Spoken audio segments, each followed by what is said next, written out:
Hello guys, we are back on Crowdcast. I don't know if anybody was on the last session. We had all sorts of technical problems and I was so relieved to see Vicky on this call because we had to dive over to Zoom and it was all a bit stressful. But welcome to this 7 o'clock session. We've got one more. We've got an open mic session on Zoom at 8 o'clock. So the link for that is in the Facebook group. My mail is completely mush. Vicky is here with us. She is going to live demo, which I'm really excited about. Vicky doesn't look quite so excited about it. Practice was like, no. Making reusable sandwich wraps and 2 different ways. Is that right? Yes.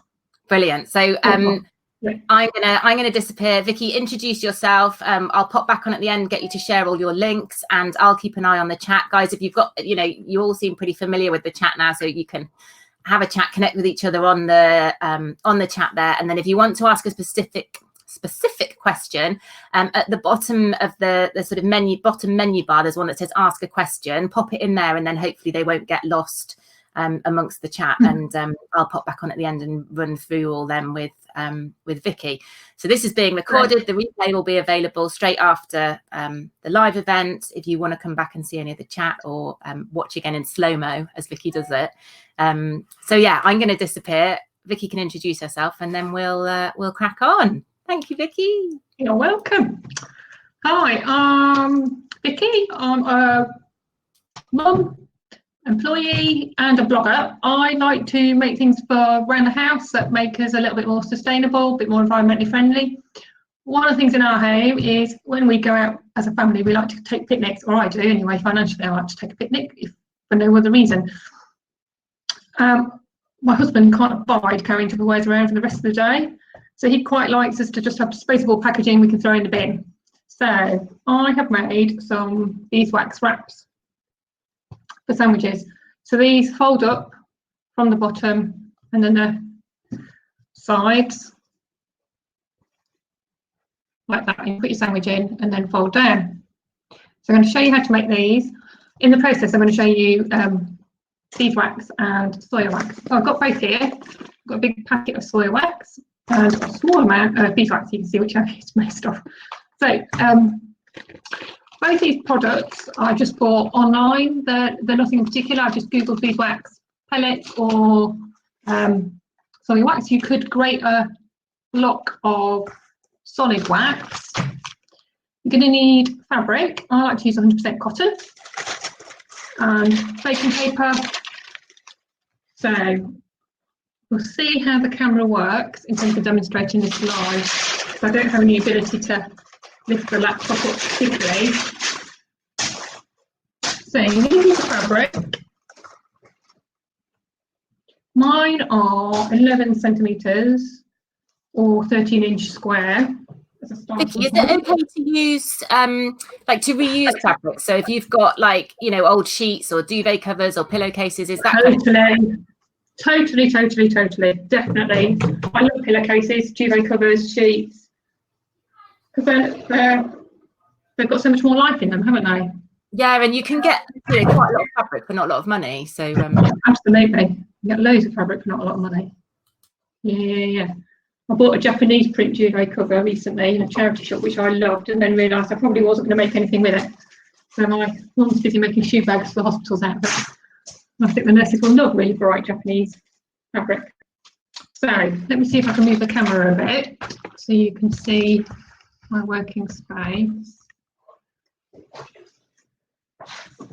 So I have laid towel to protect my table, piece of baking paper, and a piece of cotton. And then I'm going to use soya wax for this one. Now the quantity is a total guesswork, to be honest. So this comes in flakes and I'm just going to scatter it across. If I get too many, then I can just put another sheet of fabric on the top to absorb and make my second beeswax wrap. If I get too little, I can just add some more if need be. Because as it melts, you've got your fabric there and you've put that right side down, and is that on top of some greaseproof paper? It is. So this fabric's just plain fabric, so it's going to go inside the wrap. Oh. broken as the wax melts onto it. So the outside of the wrap is plain cotton, not waxed, and the inside is waxed. These are very snazzy wraps. Super easy to clean. You just wipe them down. I mean, over time, the wax will gradually disperse, but I mean, you'll get a good year's worth of use out of it. So it's well worth taking the time. So you're not. How hot have you got your iron there? I've got it on pretty hot. As I move the iron across, I can see blobs of the wax melting underneath, which I don't think you're going to pick up. No, it's not good enough to pick up. But you do need the parchment paper, baking paper, both sides to protect your iron, because otherwise you are going to get an iron covered in wax. I've made this a few times, and each time it is total guesswork about how much wax. Sometimes I've done far too much, sometimes far too little. So presumably if you do too little, that's not really a problem. You can just go and add some more. But what happens if you do too much? If I do too much, which I might have done here, I'm not sure yet, I just take the first layer of paper off and add a second layer of fabric over the top and iron it again, and the second layer of fabric with the parchment paper over the top again. Yeah, absorbs the excess wax. And that's just asking what kind of paper. It's just grease proof or sort of baking paper. Yeah, totally. Yeah, mine's non grease proof. What is it? Non-stick, grease proof, and baking paper. Brilliant. Perfect. Thank you. And when you clean it off, you can see the wax, and you can see it hasn't quite gone to the edges here. I just need to use that a little bit more that way. I'm just going to move my paper because I can see I've got a little bit of excess on one side. I'm just going to stick it on a bit that I haven't got any.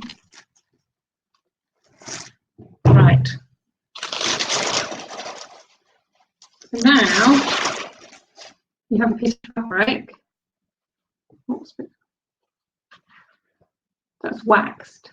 Obviously this is still warm, so and I can see at the bottom, you probably can't tell that there, but it's got a little bit of excess on in comparison to the top. So I am going to just put a second piece of fabric over the top to absorb that, because to be honest, you can never have too much waxed fabric anyway. Yeah, never mind. So how did you know that there was too much on there?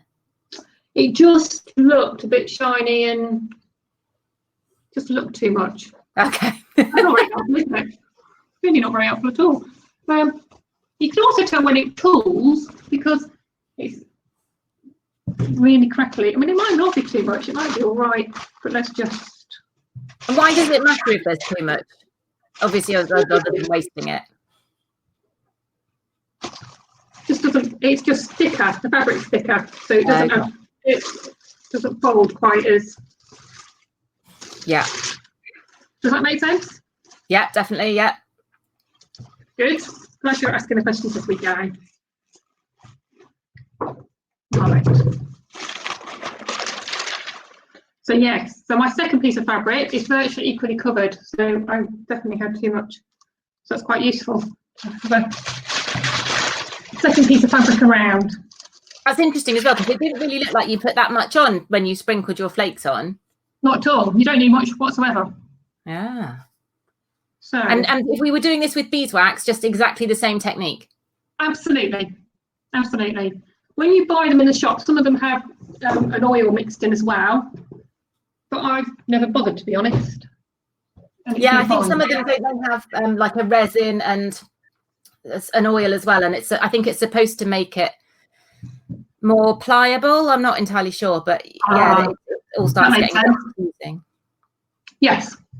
So this is the shape of the fabric. So it's basically a square where you've cut off the corners diagonally opposite each other. So I have prepped one here, and I've also sewn a bit of Velcro on just to save you listening to my machine too much. So this corner I've cut off 3, so it's 3 inches from there to there, and back down, if that makes sense. So you'd mark 3 inches from each corner in and cut diagonally across, or alternatively 7.5 centimetres, depending upon which measurement you're working in. So if we haven't got a sewing machine, or we just can't be bothered to do the sewing, you can just do it like that, can't you? You can, and if you used, can't think of the word, crinkle scissors, what's the word? Yeah. You know, scissors that cut the zigzag edge, then your fabric wouldn't fray, and that'd be perfect. And you can use these just like this for wrapping up cheese in the fridge over a bowl, use it as a bowl cover, and it'll fold over the edges of the bowl. Yeah. So and they kind of useful for leftovers. And they stick to themselves, don't they? So, you know, you can, sometimes you just need a little bit of heat from your hand, but it can, you know, it will adhere to the bowl or adhere to itself if you're wrapping sandwiches. Marguerite says, can you freeze it? I can't see why not, but I've never tried. I've never tried, but I can't see why not either. No. And if you just, sorry, Vicky, I keep interrupting. If you do just do that as a wrap, guys, you can, as Vicky said, I think earlier, you just wipe them with a sort of damp cloth to clean them, and you know, don't put them in really hot water because the wax will melt again. And and if they do start to look a bit tired, you can just refresh them by sprinkling over a bit of extra wax and ironing them again. So yeah, they will go again. But if you want to go the extra layer, because Vicky, this does look, could you make just the outside layer and use that if you wanted to? I guess it wouldn't be quite so wipe clean. It wouldn't be wipe clean, but you could then throw it in the washing machine. Okay. Yeah. So you could hem the edges or crinkle the edges, and then you could throw in the washing machine, because I know some people really like to wash things really hot, and obviously wax wrap doesn't work into that. But yes, I mean, obviously, if you don't have the wax and you've got a slightly moist sandwich, I guess it depends what you put in your sandwich. If you put coleslaw in or chutney, or then obviously your wax is going to be better. But if you just use plain cheese, then you're going to be fine, aren't you? Yeah, brilliant. It's almost like a 3-in-1, isn't it? Yeah, personal preference, really. So if you are going to make the wrap, you need to layer your, let me use the camera again, fabric so that they're right sides together. This is very quick, my fabrics don't quite match in size, but... Sorry, Vicky, I'm going to ask another question. When you say right sides together, how do you know which is the right side of your wax fabric? So both, because I've gone for a plain print fabric, either side's right side, it really doesn't matter. Oh, okay. Yeah, so it's not like there's a waxier side or anything like that. They'll both no waxier side. Obviously, if you've gone for a print fabric, you'd want the print side up. Brilliant. But I always go for plain fabric on the inside. I don't know why. It's just personal preference, isn't it? I like a jazzy fabric on the outside, and I like to make them all different fabrics, because then when you're unpacking your picnic, you know who's whose very quickly and easily.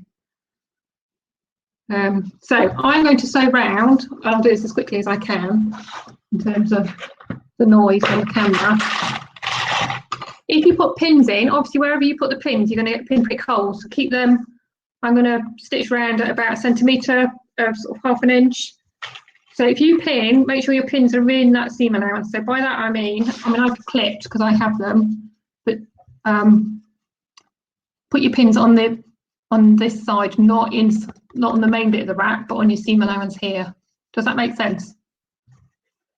Yes, it does. Yeah, and otherwise, presumably, you have a bit of leakage out of your beeswax. Yes. Yeah. So I'm going to stitch all the way around, apart from this edge. Now I've put some Velcro. You can't see that now. Can you see it? I put a bit of Velcro on the right side of the patterned print first and stitched it on earlier, just to save a job. The Velcro is about 4.5 inches, 11 centimetres, and I've just marked it in a few centimetres in from the edge, and that's going to be on the outside of your wrap. So that's like here. Brilliant.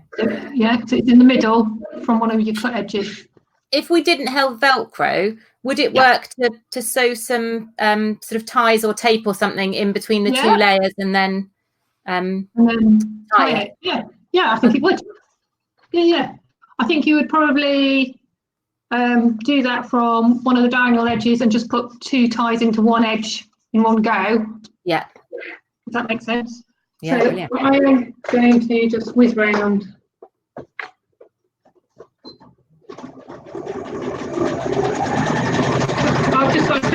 going in.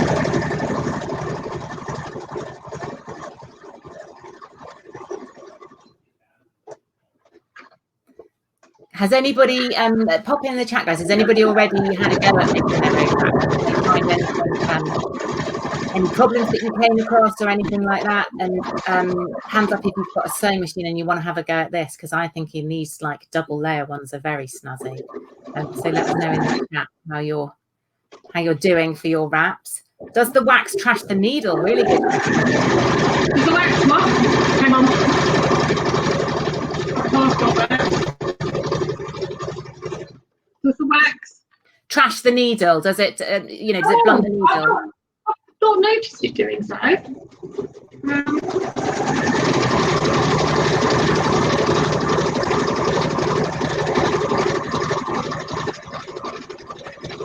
trying to think how many I've made in one go. One Christmas I made quite a lot as gifts. So I'm going to make a great eco gift to encourage people to be a bit more environmentally friendly. And then, they're quite cheap to make, if you're picking up your fabric from a charity shop or whatever. So I've stitched around. I'm just going to trim these edges now because I've got a bit of spare. And have you left the gap everywhere for turning it out? Yeah. So I have left the gap by one of the corners I cut off.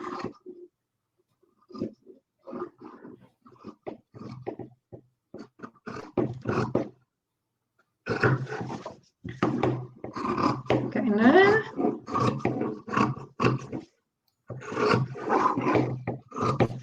But the other corner you just sewed across with the same seam allowance. Yeah. Brilliant.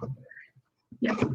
We do have instructions on the blog, so if you're getting a bit lost with how many inches, how many centimetres, etc., I do have a tutorial written up. I'll find that and I'll post the link, guys. So I've trimmed round, and at the corners that were the normal corners, I have just cut the edge off just so I can turn through and get a sharper point.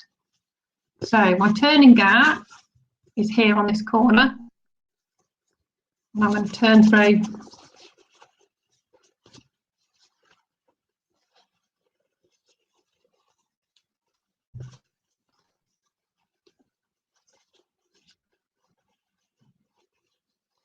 Just fiddle a bit.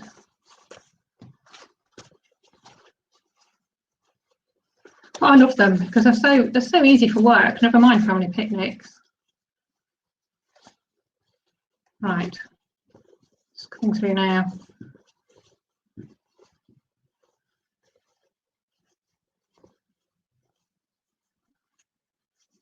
I'm just trying to press out my corners. Now I don't iron them obviously because then it's going to melt again unless I've got baking paper, etc. That's asking as well, could you hand sew it? Yeah, I don't see why not. Well, I can tell I've done this in a rush. It's not very square, but never mind. That doesn't matter. So I turned it out. Does that make sense? So we've got the other side of the Velcro. I stitched it on the wrong side. See, that's the sort of thing I'd do. That's the sort of thing I do in a rush. I'm so impressed. Like, there's no way I'd be able to live demo sewing under pressure. Well, there you go. This is what happens if you don't practice, like your husband suggests. Oh. Don't tell him, because he'll be like, I told you so. Yeah, absolutely. So I'm just turning it back the outside, and I'm just going to be really cheeky and cut that corner off, because the turning gap should be opposite to where you sew your Velcro on the front side. Ah. That's a really important piece of information. So I'm just going to re-sew the corner I left as my turning gap. Not re-sew, sew it.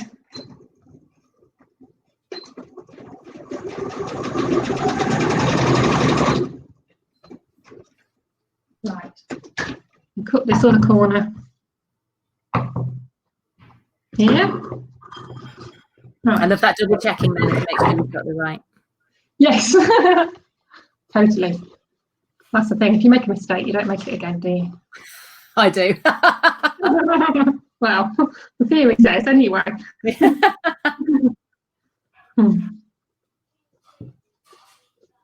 All right. So now turning out with the turning gap at the right corner opposite the Velcro. So there we go. So my turning gap's now here. I've got my other bit of Velcro. And I'm just going to make sure, by looking at the ones I made earlier, that I get it facing in the right direction. So you want the sticky bit facing inwards.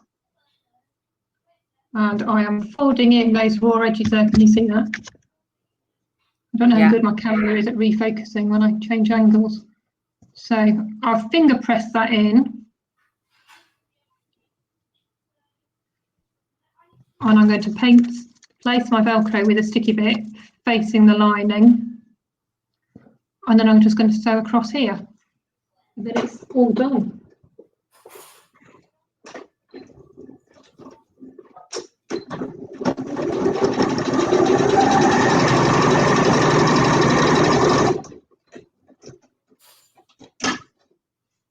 So that is one sandwich wrap made. Wow. And that's literally taken you like 15 minutes with the pressure of being, you know, live on screen as well. How you said you made loads for Christmas presents. So what did you get it down to? What was your top speed? I think that's, well, if you book you do each stage at a time. So wax everything at once, then sew your Velcro onto the right side of your fabric all at once, and you probably get down to between 10 and 15 minutes. Amazing. And you can use it for like crisps and all sorts of things as well, can't you? Yeah, and you can make smaller versions. So you could fold your fabric. You could fold your fabric in half. Yeah. Sew down the sides, put a bit of Velcro on, and then you've got a snack pack instead. Yes. And have you had to give your kids very express instructions not to throw, you know, Mummy's amazing sandwich wraps away? Uncle Dave left one in a cafe once. Oh. Never mind. He's very kind and childcare for us in the summer.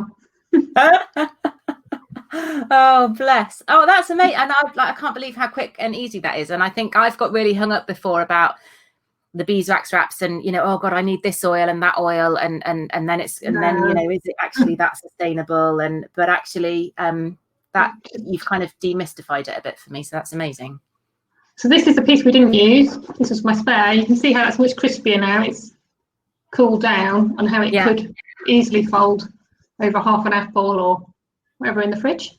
Yeah. And so with the ones with the cotton backing, with the coloured backing, if you wanted to refresh them, like refresh the wax, could I've not done that, because it would go through to the other side, wouldn't it? But that wouldn't necessarily matter. Okay, so you could just wax some more wax on there and paper and iron over the top again. Yeah. The only thing I found that really damages them is if you leave an apple core in them for 24 hours. Doesn't like that.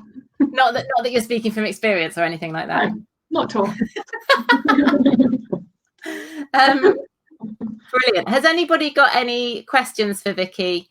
I just, that's blown my mind that you did that in like 15 minutes. I'm like, that would take me a day, and just like the trauma of getting it all set up. Actually, finding my iron would probably be the hardest. I have to be really careful about the iron, because obviously that then irons work shirts. So the baking paper is essential from that angle.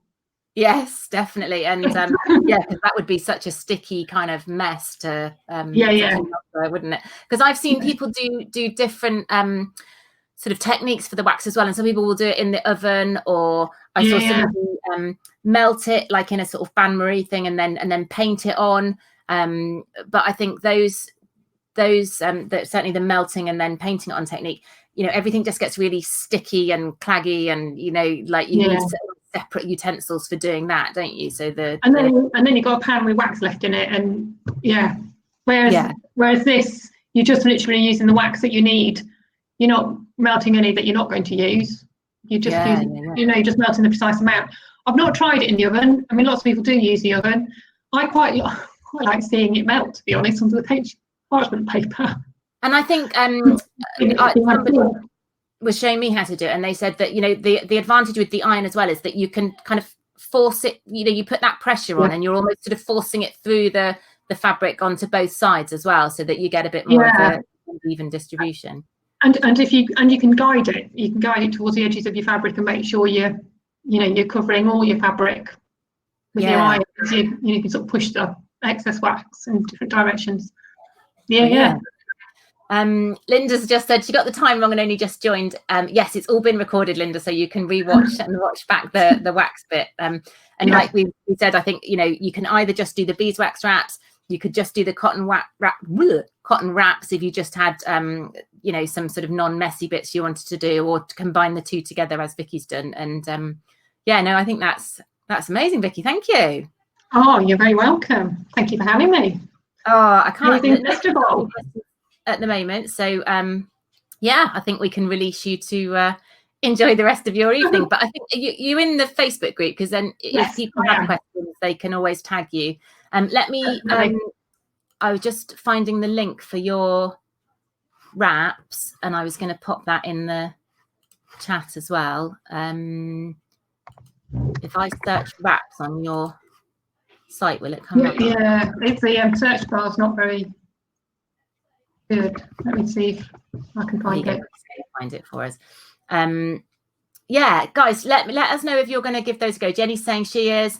Alison says thank you. And the whole time throughout the festival, I've just been kind of banging on about the fact that this is all about taking action. So, you know, if some of you have now decided that one of the actions that you're going to take is making beeswax wraps, then do come and share that. Either share it in the group, or we've got this pledge page that I'm trying to find, because I'm now on my desktop and not my laptop, and I don't know if it'll let me in. But yeah, Vicky's going to share that link for her. I've just put it in the chat box. Brilliant. That's in the chat box. And guys, if you go to chat stays there on the replay, so you'll still be able to do it. Oh, brilliant. Margarita says she's going to make some. Katie, now have half an hour to go make one. Amazing. So, oh my God, Katie, if you have one done for the open mic session, I will be so amazed. I want you to share a picture of it. Robert says perfect gifts for friends and family. Kat's going to try it as well. That is amazing, guys. Thank you. Brilliant. Marguerite says any special needles? She's new to the sewing machine, so not sure about needles. I probably, because I sew quite a lot of thick things, I've probably got quite a strong needle in there. I've probably got a size 14 in there. Okay. Does that make any sense? So a lighter weight needle would be a 10 or a 12. A denim would be a 16 to an 18. So I've got a 14 in, probably, I'd have thought. Mid heavyweight. Yeah, early heavyweight. Brilliant. Oh, thank you. Pip says this was fab. Stuart said he's been using one for his sandwiches but never thought of a snack bag.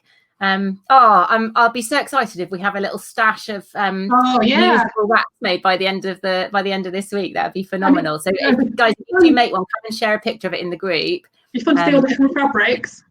Yes, yeah. So amazing. Thank you so much, Vicky. Thank you, guys. You're very welcome. Technical hitch. And guys, we're going to be on Zoom at 8 o'clock. The link is in the Facebook group for some open mic sessions if you fancy joining us. And thank you ever so much, Vicky. You're an absolute superstar. Take care. You're welcome. Bye.